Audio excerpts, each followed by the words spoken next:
This is our league, and this is your league. Broadcasting from the 55-yard line in Japan to the shores of the Great White North and everywhere around the world on Gridiron America Radio and the Sports History Network.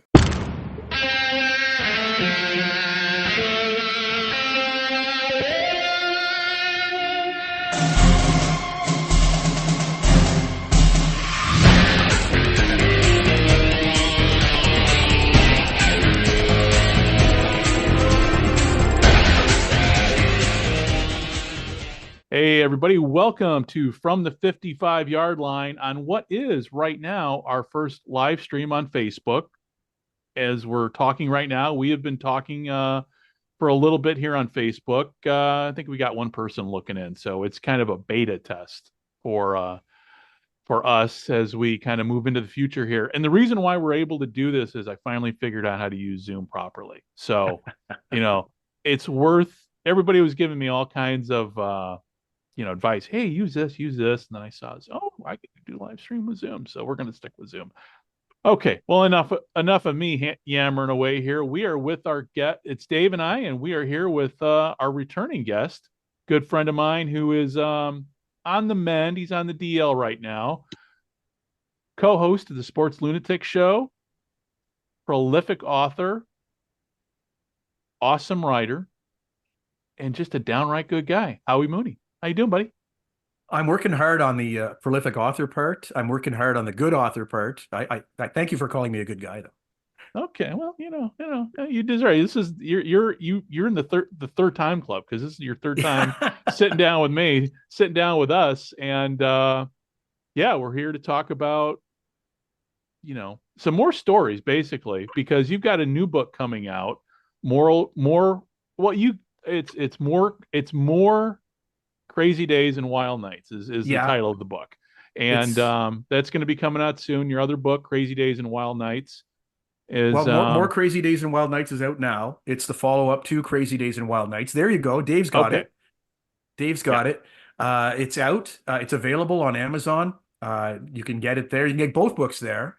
It's if you have Prime, you'll have it like in a day or a day and a half or something like that. But is it on Kindle? I wasn't able to get this one on Kindle. It didn't give me what's the option to put it on Kindle, and I wanted to. And it's funny because Greg, when I was going through the steps, I thought of you, and I thought it's not letting me put it on Kindle. But what I will do, you and I will talk privately, and I'll send you my files, and you can read it that way. I get a bootleg. Yeah. Oh, cool.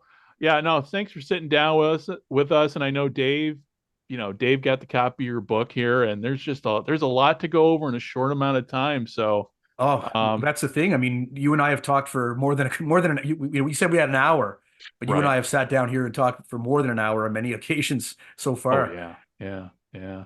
So, Dave, I'm gonna cede the first question to you, Dave, because you got the book in front of you. I'll let you. I'm working the background here, just making sure we don't go offline as we talk. So, Dave, the floor is yours with the opening question. I guess my first question is how long after the first book, or was it your intentions to come out with a second book right away? Because these stories are amazing. And like I said, I don't want to give too much out because everyone should buy it because they are incredible stories. But I guess my question, when did you realize I have more than one book here? Well, to answer that question, Dave, we have to go back to the beginning, basically. The beginning of the story for me writing goes back to 2021, January 2021. And COVID hadn't hit yet. Or had it? I can't remember. Already hit. It had already hit. Yeah, it had already hit. COVID had hit. So I was coming home from work, and on weekends I couldn't go out. So I was sitting here in the house, and I thought, what am I going to do? And a buddy of mine, Steve Warren in Ottawa, who worked with me on Ottawa Lynx broadcasts in 1995, the year that the Lynx won the International League. He was the play-by-play guy. I was the color commentator, and I do the post-game interviews down on the field and stuff like that. But Steve put out a call. He had a website called sensnationhockey.com. and he wanted writers for his website. So I sent him a message and I said, Steve, I can write something for you. You can take a look at it and tell me if it's good enough for you. He says, Howie, you don't have to audition for me. He said, just write. And we'll put it on. So I started writing for Steve, and fortunately enough, the stuff that I was writing was getting eyeballs, which was great. There was a website in Toronto that we were doing the Sports Lunatics on, and he called me and he says, I see what you're doing in Ottawa. I want you to write for me in Toronto here. And I said, okay. And what that allowed me to do was, it didn't have to be Ottawa centric. It didn't have to be Senators centric.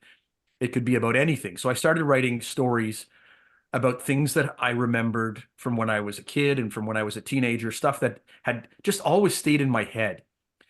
And those stories formed the kind of the foundation for the first book, Crazy Days and Wild Nights, which is right here. And by the way, I take credit for how that cover is. Just for anybody out there. That's right. That's my artwork right there. Yeah, this used to be a picture from a game that from Wrigley Field that I took when my son and I were there in 2016. We were sitting down the right field line. I looked at the scoreboard, but above the scoreboard was this just ominous dark cloud. The light on the field, everything was beautiful. The crowd, the stands were full, the bleachers were all full. And with this cloud above, I took this picture, and it just was this beautiful picture, but it wasn't a high resolution enough for the cover. And so you and I were talking, Greg, and you instead of what was it? Instead of a JPEG, it's an ART file. Is that what it is? No, I think you had a JPEG because I had a JPEG. I had a JPEG, but you turned it into an ART file. Something like that, yeah.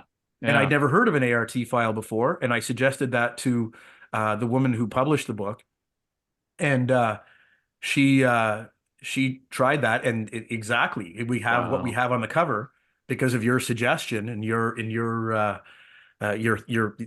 showing me a file that I'd never seen before. But anyway, yeah. I just thought I'd throw that in there. I digress. So no, it's okay. The stories that I had written as a teenager formed the basis or the foundation for the first book. And I just kept writing from there, and just stuff that I found interesting or stuff that I found compelling. And that became a book. And I shouldn't say it became a book, because it didn't become a book. I had accumulated pieces, and I had accumulated a bunch of pieces. And I thought, I wonder if there's enough stuff here to put a book together. And I put a manuscript together, and I started, shoving it around, and it didn't get any traction. And so I started taking stories out of that one and putting different stories in, and finally, I talked to a buddy of mine, Danny Gallagher, he's written a whole bunch of books. I think he's up to now his 10th or 11th on the expos, and just alone. But Danny talked me through. Oh, it's called Explosion, by the way, and I think it's available. You can get it on Amazon. Danny's a great storyteller as well.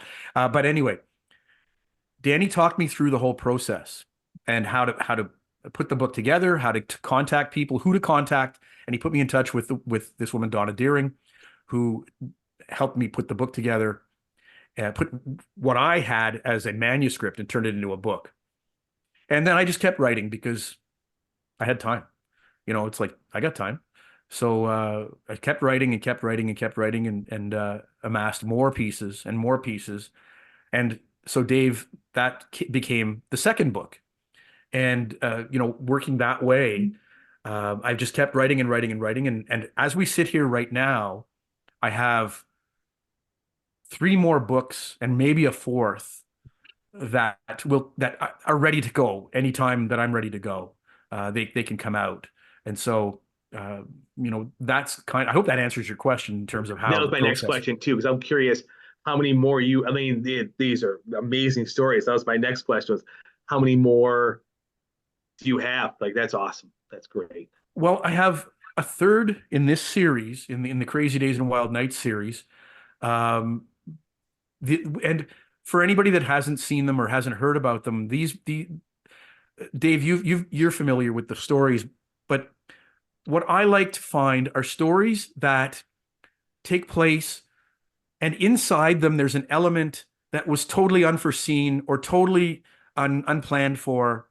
And it forces all the people, the principals involved in the story, to deal with the consequences of chance, of random chance. Mhm. And so, you saw in the second book, and I'll tell a little bit of the story in this one. Everybody remembers the 1982 fight between Boom Boom Mancini and Duk Kim.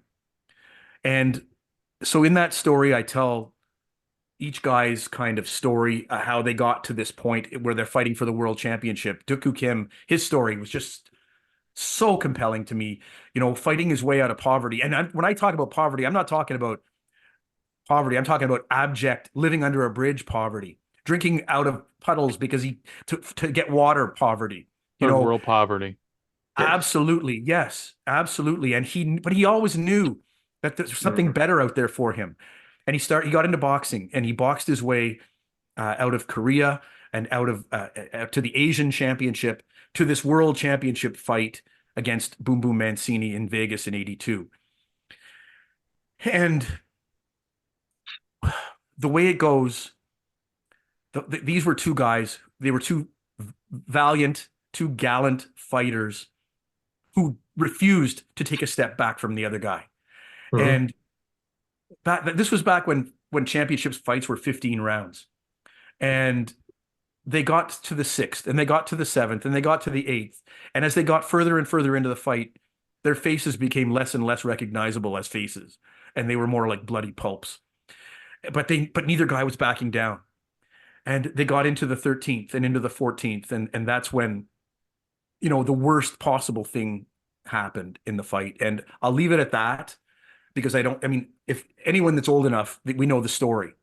But what I tracked was their trails, their paths to get to that point in their lives, the fight itself, and then the aftermath of the fight, and how everybody dealt with that. And neither fighter, well, Mancini was never the same fighter after that. But I'll leave it at that.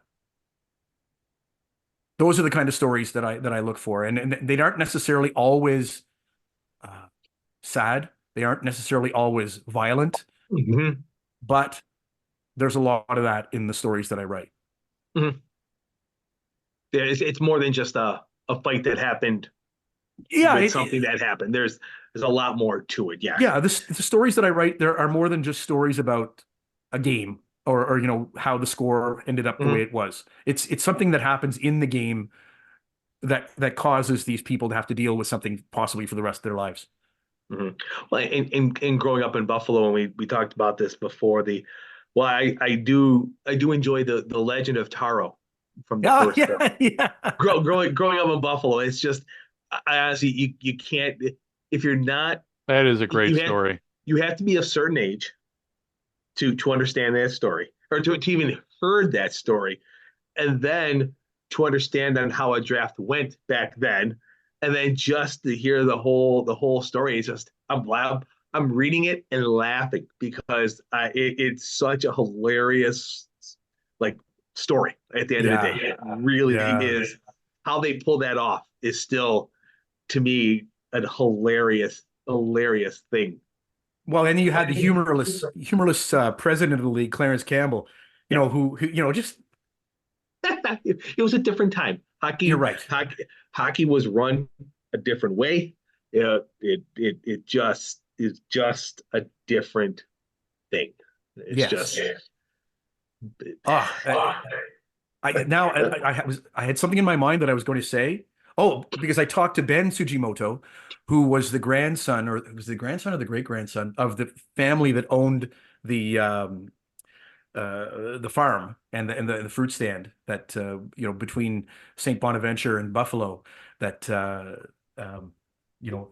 that is the center of the story, basically. But Ben was great in terms of giving me all the information that I wanted. That's awesome. No, that's great. That's great. Well, in looking at the new book, I guess, once again, I mean, every one of these stories is just phenomenal. It's just depending on the going back in time or how it's shaped. Like I said, I don't want I want to do this without giving it away, but it really like just like the character of Frank Beaton is just is amazing. And it's like I'm looking at this, I'm like I'm looking at it first going, okay, I read the title of the chapter, I'm like, okay, I worked in professional hockey for 12 years. I've heard a lot of different stories. I'm like, I truly have never heard of this one. Like I mean, I can reference like Bruce Schuppon getting arrested all the time in the Central Hockey League and beating up police officers and all that stuff, but I've never heard his story. Like it was great, just to hear out like how wacky the World Hockey Association was, just how it was just different than the starch of the NHL, as we were just talking about. Um, That's so true. That's so true. The stuffed shirtness that was the NHL at the time, and for no real um, uh, appropriate reason. You know, the WHA came in, and I don't think they intended to be as fun as they were. I don't think they intended to be as wild as they were. But I told you earlier before we started recording that I sat down with Ed Willis, who was the guy who wrote the Rebel League, and just a long time newspaper guy, especially out of Vancouver for a while, and just the stories of the WHA at the time. They go beyond kind of belief, or it's almost like we were talking, Greg and you and I were talking about animes and mangas, before we started recording, and how you have to suspend disbelief in order to believe some of these things. Well, the WHA was the same way. You almost had to suspend disbelief in order to be able to follow along with their story arcs. It was just weird and wild. I always viewed the WHA along the lines of the AFL, in the aspect of, I'm not sure how many of these players were actually thinking they're going to get a chance. Like this is, granted they're going against NHL, but it's still the next tier down. And some of these guys, they grab some high priced players, but they still were filling them in with other players. And they're like, you know what? I'm getting paid to play hockey. I wasn't expecting to. I'm going to have a good time at it for as long as it's going to last. And a lot of them did. And they had a really good time. And you're living in Alabama, or you're living in the South, and it's 70 degrees out playing professional hockey. You're not trudging with your bag in minus 15-degree weather from the rink to the bus. And it's like making some decent money. This isn't the worst thing in the world. Well, and it brings to mind a lot of the things that happened in the movie Slapshot. And the movie Slapshot did not occur in a vacuum. And in the second chapter of the new book, I talk about Slapshot, and I talk about how it was made, and how Nancy Dowd put the whole story together, because her brother played in Charlestown at the time with the Chiefs, and she wanted to get the vibe of the Johnstown Jets, not Charlestown. Yeah, the Johnstown Jets. Say, yeah, the Johnstown. Yeah, my brain.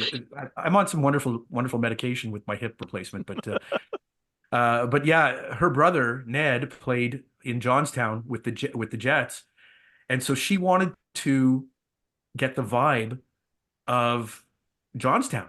And at the time in the 70s, it was a really hard time economically in the country.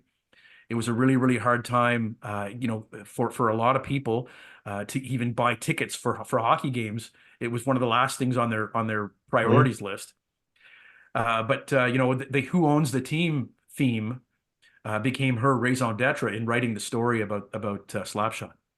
Yeah, no, working in professional hockey for a bunch of years. I tell you, all that stuff is believable. Like I don't think everything that happened in that movie, I can say, you know what, they might have embellished a little bit, but the basis of it all happened, because so basically it was a documentary.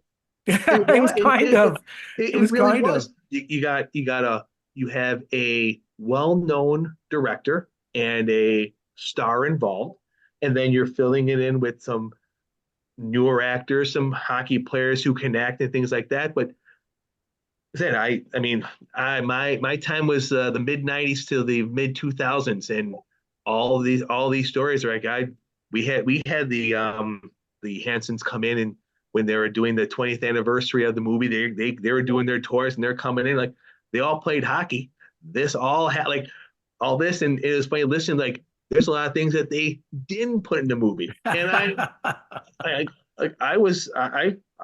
I've seen my fair share of shenanigans and working in minor league sports where I'm like, all of this happened and probably toned down to some degree so they can get it on the movie. So people weren't arrested for some of the crazy stuff that they've done. So it's spot on. Like it was just I can't I tell people all the time like you might think this is some wacky movie from the wacky hockey movie from the 70s, but it happened. All of it happened. It did. And having played hockey myself for 40 plus years and having been a teenager in the 70s and having had to escape from some arenas sometimes because the people didn't like us beating their team, fans jumping onto the ice, trying to fight us in their street shoes and throwing garbage cans. I remember having a Mickey bottle fly past my head. The 70s were a wild time in hockey, not just, I mean, it's nothing like I watch hockey all the time and it's fairly sanitized now. And it's very, very, very talented skill wise, but there seems to be a little bit of character and a little bit of life that's missing from it, from the way it used to be, even in the 90s. It's a different game today, and they've taken a lot of the violence out for sure. And that's probably a good thing. But I can remember some nights where we'd come out to the parking lot and, when I was a teenager and our coach's tires were slashed, it was hockey was a rough thing at the time. Mm-hmm.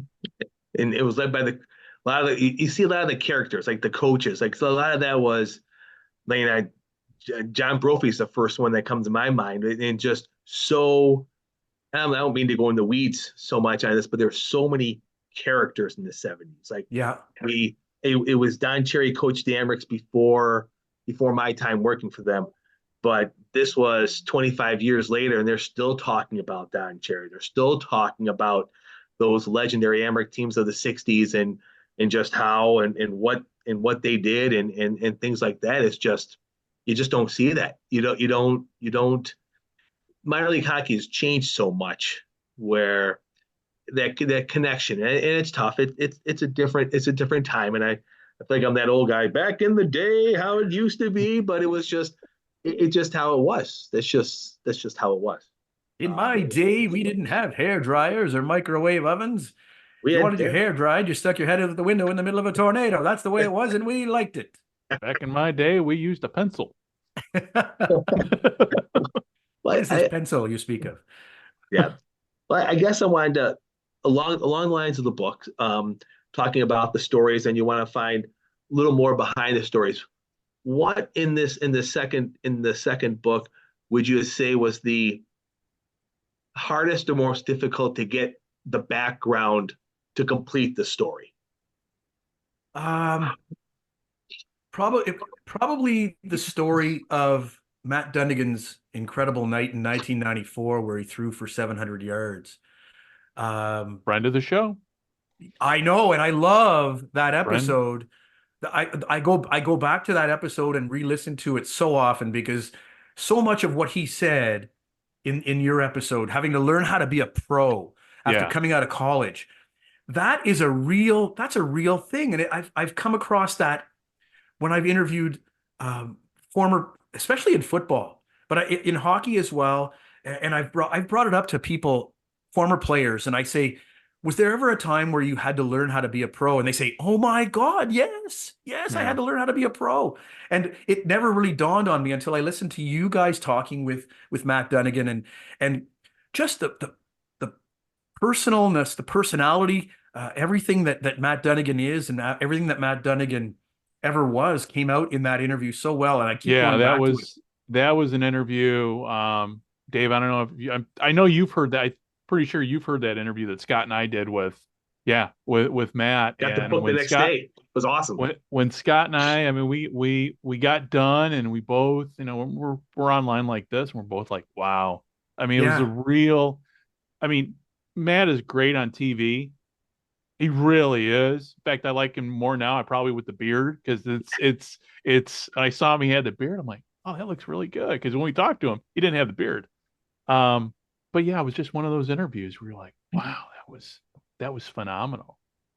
And of course, living in America, trying to explain who Matt Dunnigan is. But then when you compare him, I go, basically, he's the CFL version of Terry Bradshaw. Because Yeah, kind of. they went to the same school. Yep. Yeah.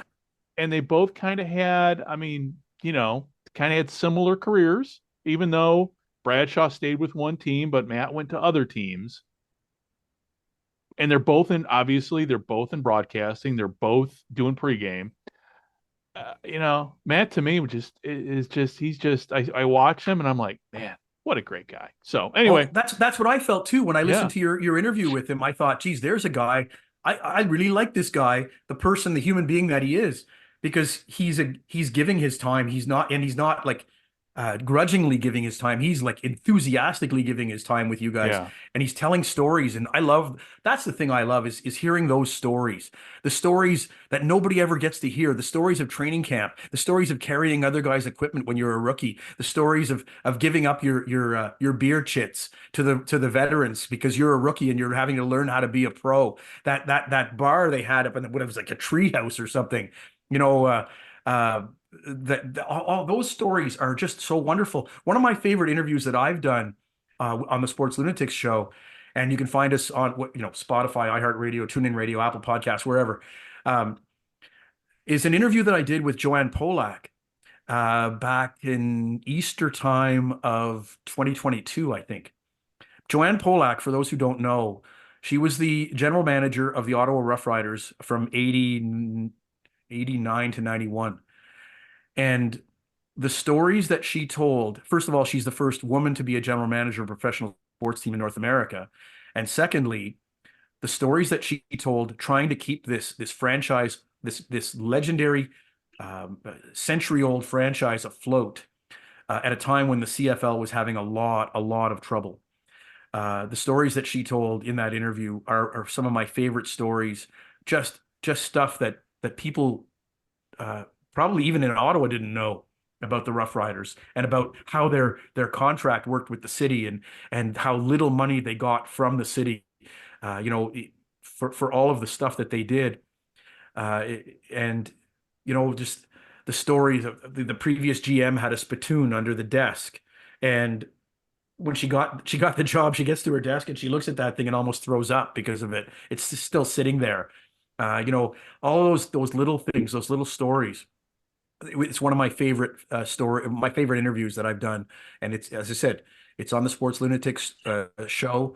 You can find the Sports Lunatics wherever you find your podcasts. But you scroll through, and you'll find the interview that I did with Joanne Polak, and it's as I said, it's one of my favorites. And what was, with the Ottawa Rough Riders, because you've written a book about the Rough Riders. What Yes. what did the Rough Riders mean to Ottawa back in the day? They meant everything. Okay. They were the only professional sports team Ottawa had for a long time. And as a kid growing up in Ottawa, I loved the Rough Riders. My grandfather was a season ticket holder in the North Side stands back when there were only North Side stands. And when they built the South Side stands on the opposite side of the field, my uncle bought season tickets there. So I thought like having season tickets to the Ottawa Rough Riders meant you were like the richest man in the world because that's what they seemed like to me. And so when I was 12, I had a paper route, and the Royal Bank of Canada, RBC, had this deal at the time where if you were a kid and you started an account with them for $5, you could get season tickets in the end zone seats for the Ottawa Rough Riders, and it was done around the CFL as well. It was called their logo is a lion and Leo the lion, so they called it Leo's Leaders. And that program used to exist in cities all over the CFL, and that got kids like me and my brother hooked on CFL football. My brother works for the team for the Red Blacks now, when he does the stats for them, and I was a season ticket holder. I covered the team for TV. We went from being these little kids that sat in the end zone, hoping a ball would land in our laps, from a field goal or a missed convert or something. Now, we ended up, working in either with the team or for the team in some capacity. But, at that time, the Ottawa Rough Riders were everything in Ottawa. The 1960s were a tremendous sports party because in the Eastern Conference, in the CFL, you had either Ottawa or Hamilton in first place every year.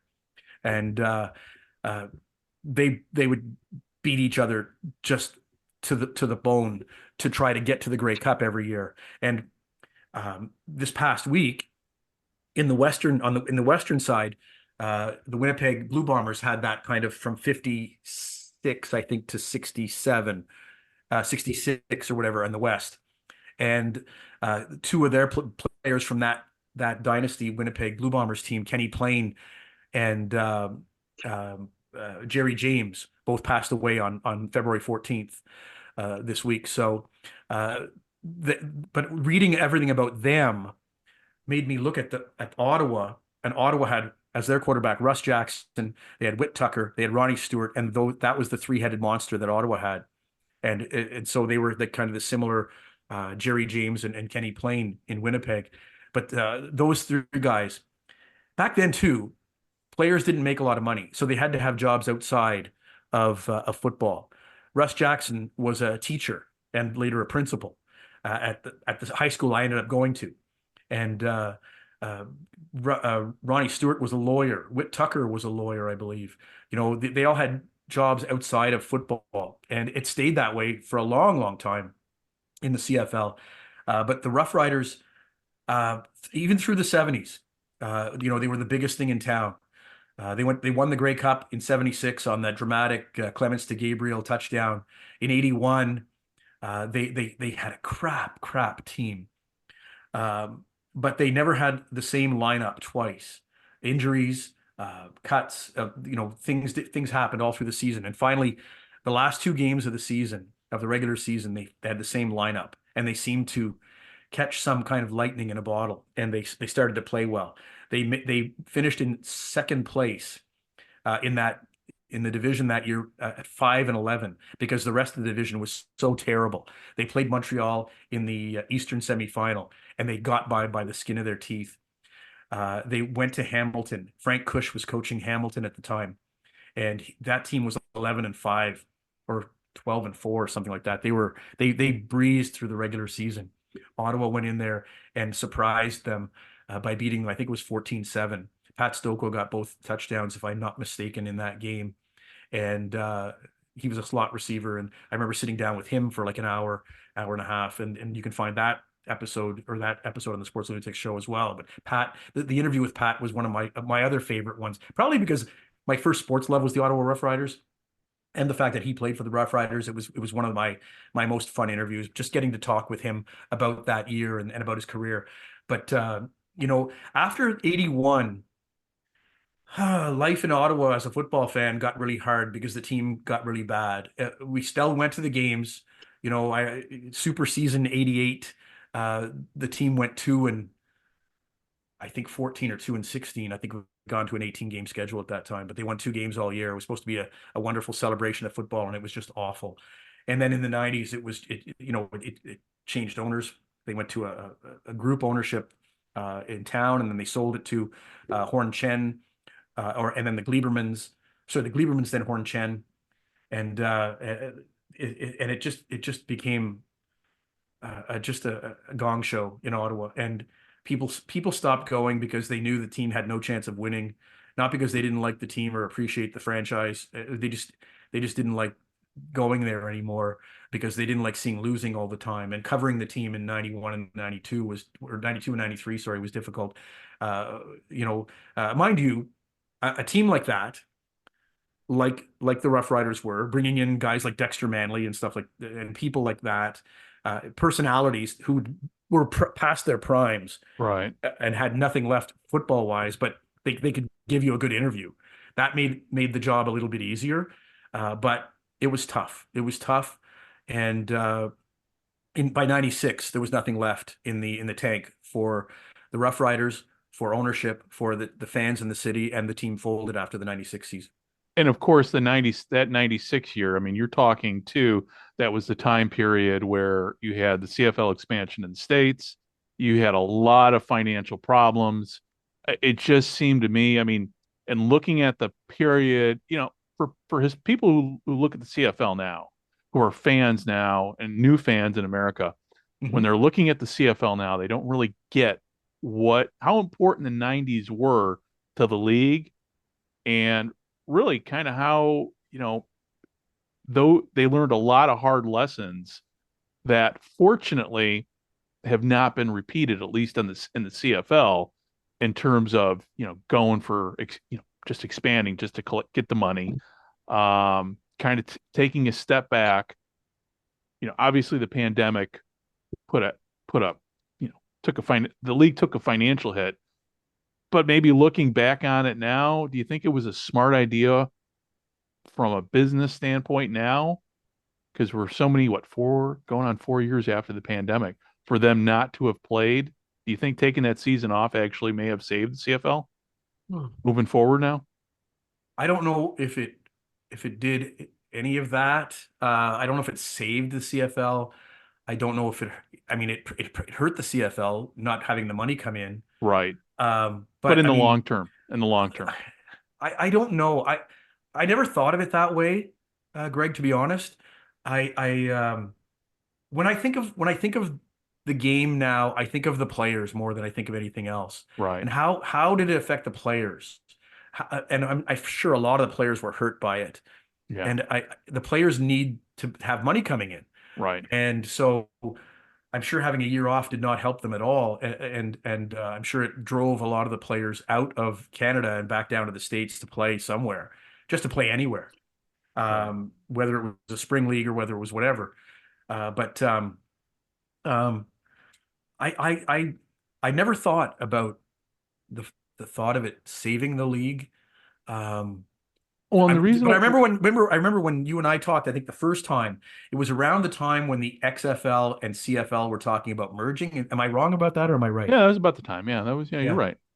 You're right. No, I'm just thinking about now, because nobody ever talks about, at least I haven't seen it, maybe just because I'm on the other side of the world right now, but I don't hear anybody talking about whether or not the CFL is going to be around.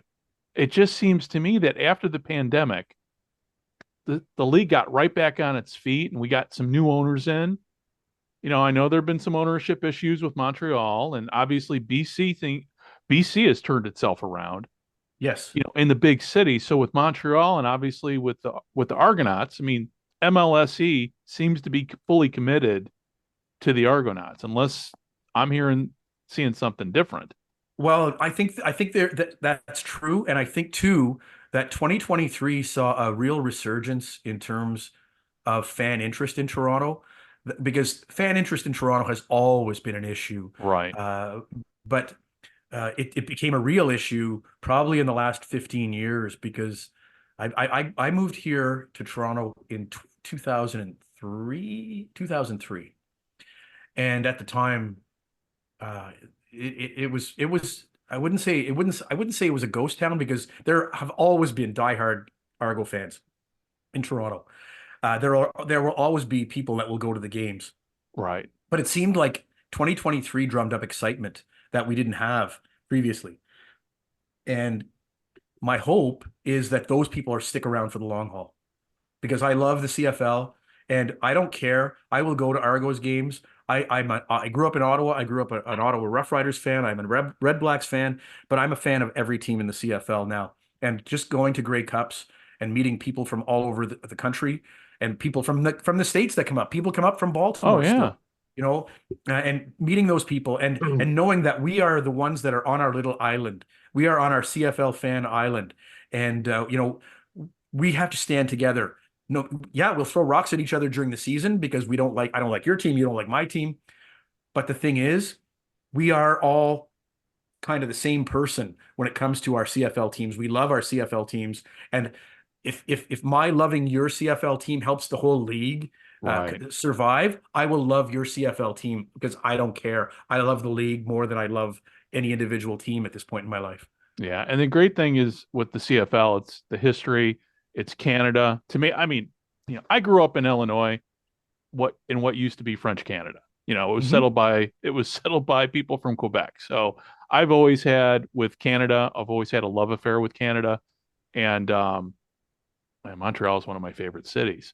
And but with the league, I mean, it's just so much history there. And that's the thing with, during that, talking about the XFL merger talks was always the hard thing for me to deal with, at least as an American, dealing with the ignorance of my fellow Americans down where I was at. Now, obviously, Dave's near the border. So, they up in Dave's neck of the woods, they know they at least should know what Canada's all about.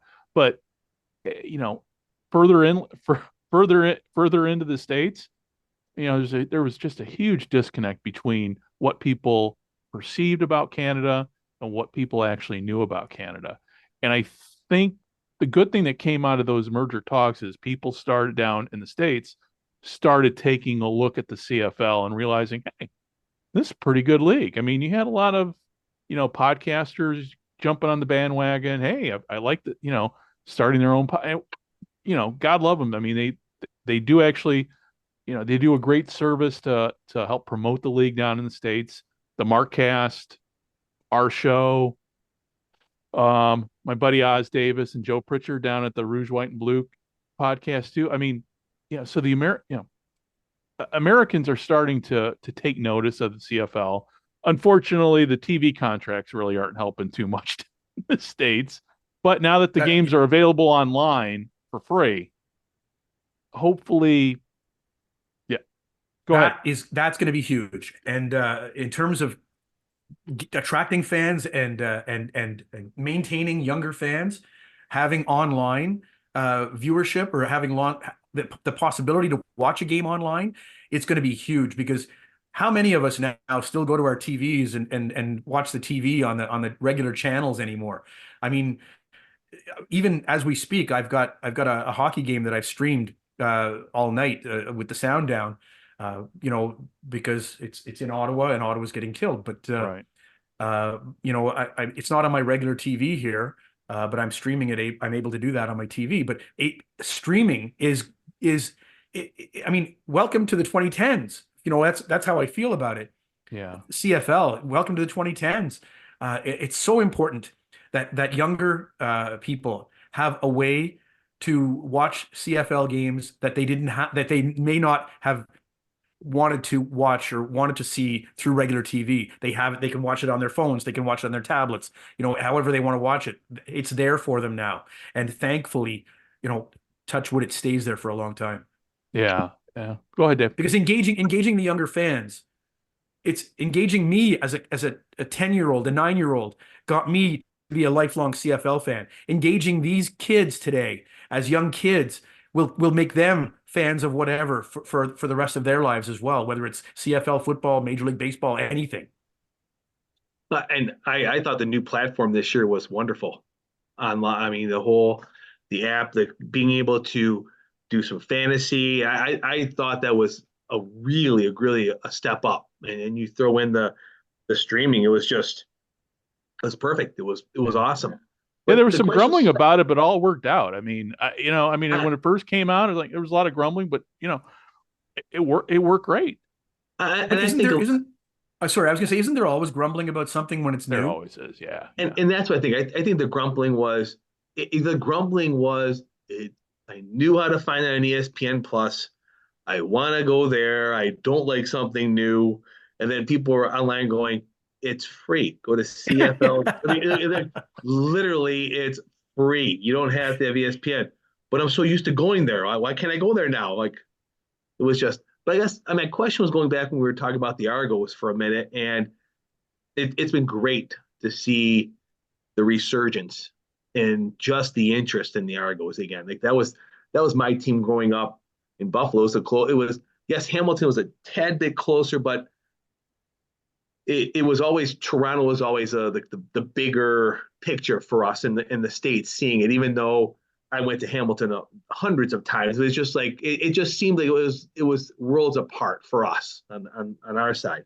But looking now and seeing that it's almost 10 years now, close to being at BMO, do you think there was did going to Skydome or Rogers Center now, being so cavernous, it gave no vibe of a feel for the Argos. Could that have hurt the following? Because it was such a vast, it's just a big place. And it never felt like it had a feel. I think a lot of the injury to Argos following in Toronto went back to when I think Harry Ornest, if I'm not, and I want to get this right, and somebody will correct me if I'm wrong, when he owned the team and blacked out home games, because and I think that forced the team to be lost to a generation of possible fans, and that was the start of it. And then what you were talking about too, Dave, with the if the Skydome was empty, if Rogers Center was empty during a game, then it felt like we were rattling around in there. The 20,000 people were rattling around a 50,000 seat stadium. You get 30,000 people, and it's still like, where is everybody? Still 30,000 people. Like, this is a great crowd. yeah, it's true. And I remember when my son optics was little, are everything. You're right, Greg. But I remember when my son was little too, and he was in Wolf Cubs, and his Cub pack was going to an Argos game, and so I tagged along, and they formed the little corridor where the players ran out, and there's my son, and he's like this big, and then the players are all this big, but he loved that experience, and now he is a CFL fan, whether it's Ottawa, whether it's Toronto. I mean, we went when the Red Blacks came back in 2014. I can't believe it's that long ago already. But we went to the first game, and it was a concert by the Trues outside, and it was you could stand out, and it was free, and it was loud, and it was. But then we spent basically a good part of the afternoon and into the early evening before we even got to the game, before we walked into the stadium.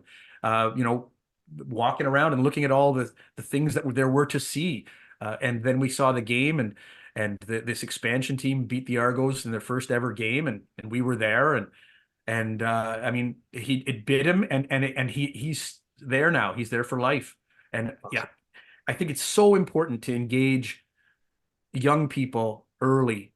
It doesn't matter if it's a CFL or if it's whatever, hockey, baseball, football, anything.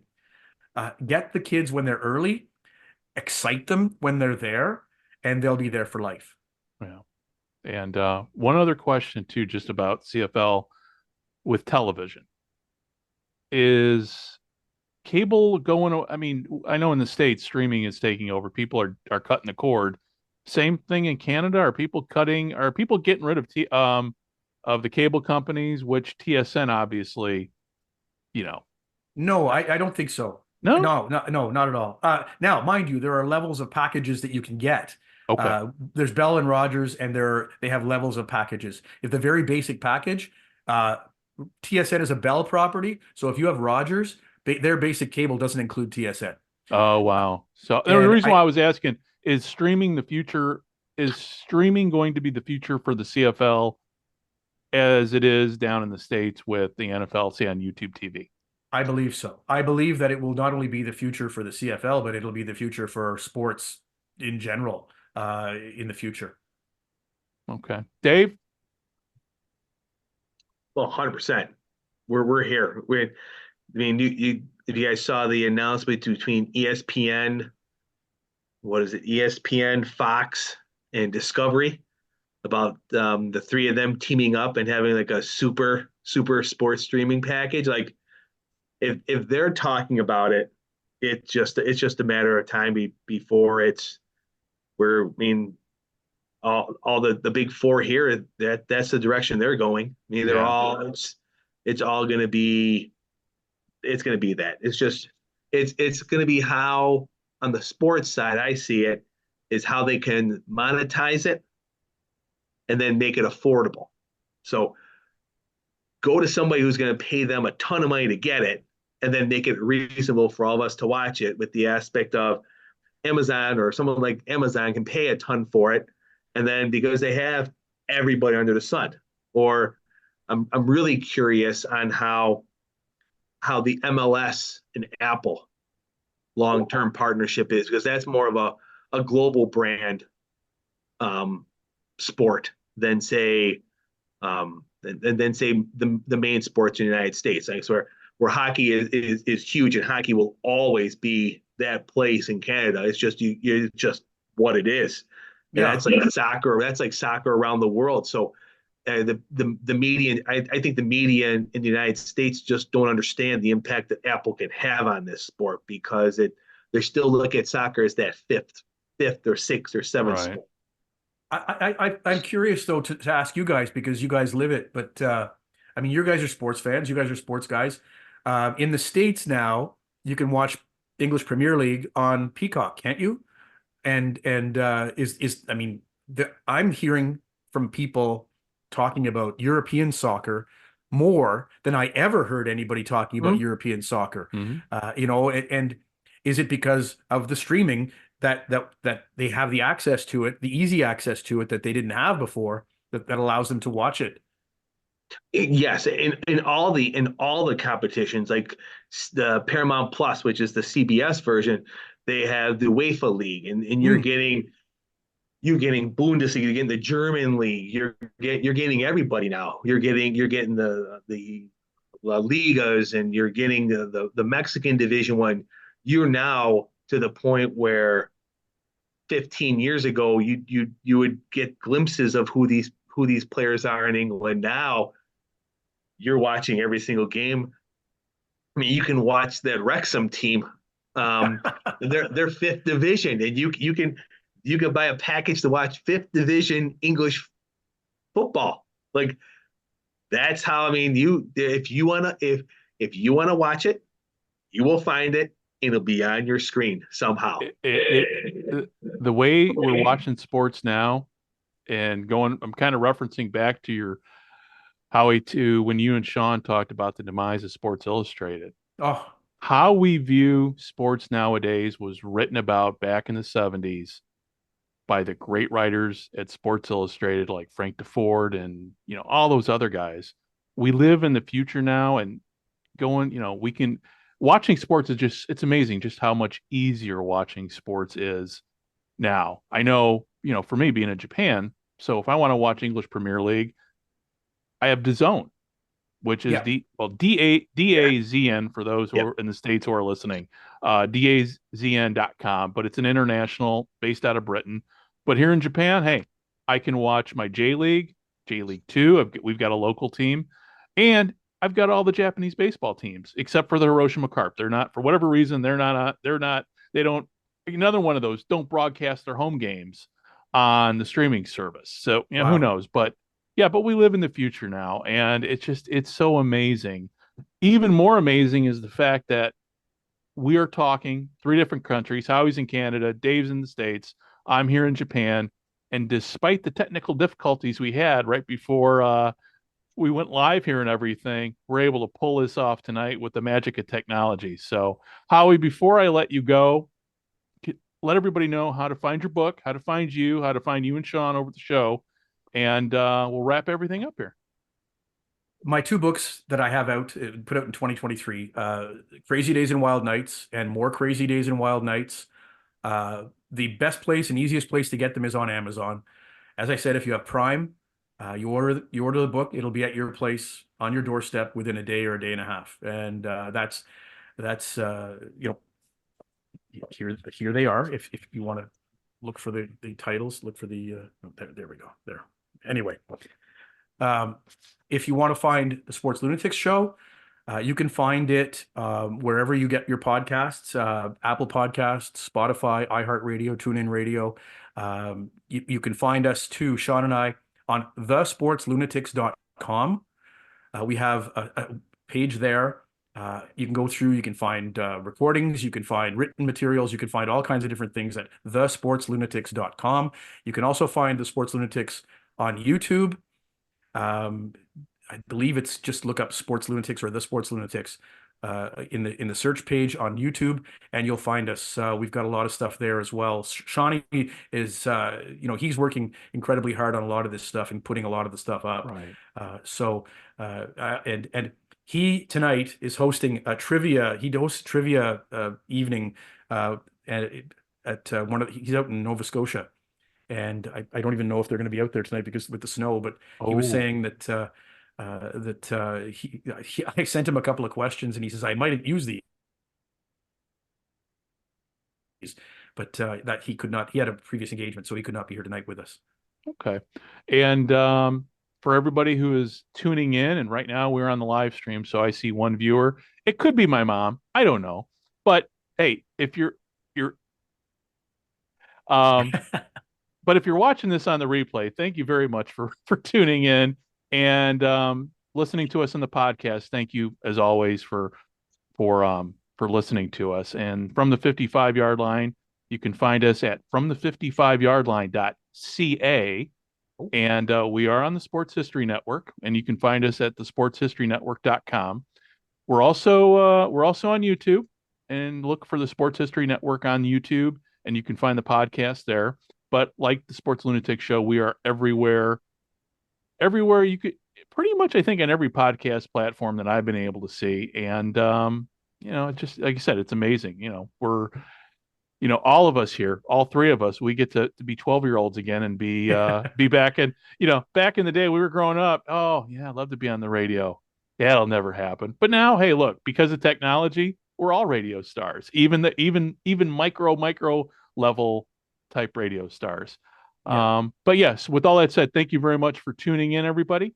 Listen, and keep an eye out too, because I think what I'd like to do in the future as we're moving on here, as we're going to have you on and talk more CFL, because that's the roots of the show. And I wanted to get to free agency today, but just we're running out of time here.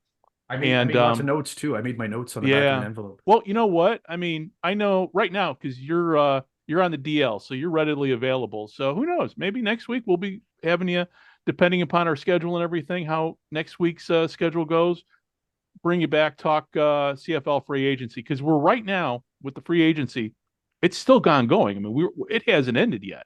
Nope. We don't know where my guy Lucky Whitehead's going yet. So, I mean, I may switch allegiances from the BC Lions to wherever Lucky lands. So, but anyway, with all that said, thank you very much for tuning in, everybody. This is Greg speaking for Dave, Howie, and Fran. Hey, and Fran, we'll be back probably next week. We'll be going over his Around the League segment. Thank you very much for listening, and we will be talking to you soon. Bye-bye.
Hit 'em hard and make them fumble, make them fumble.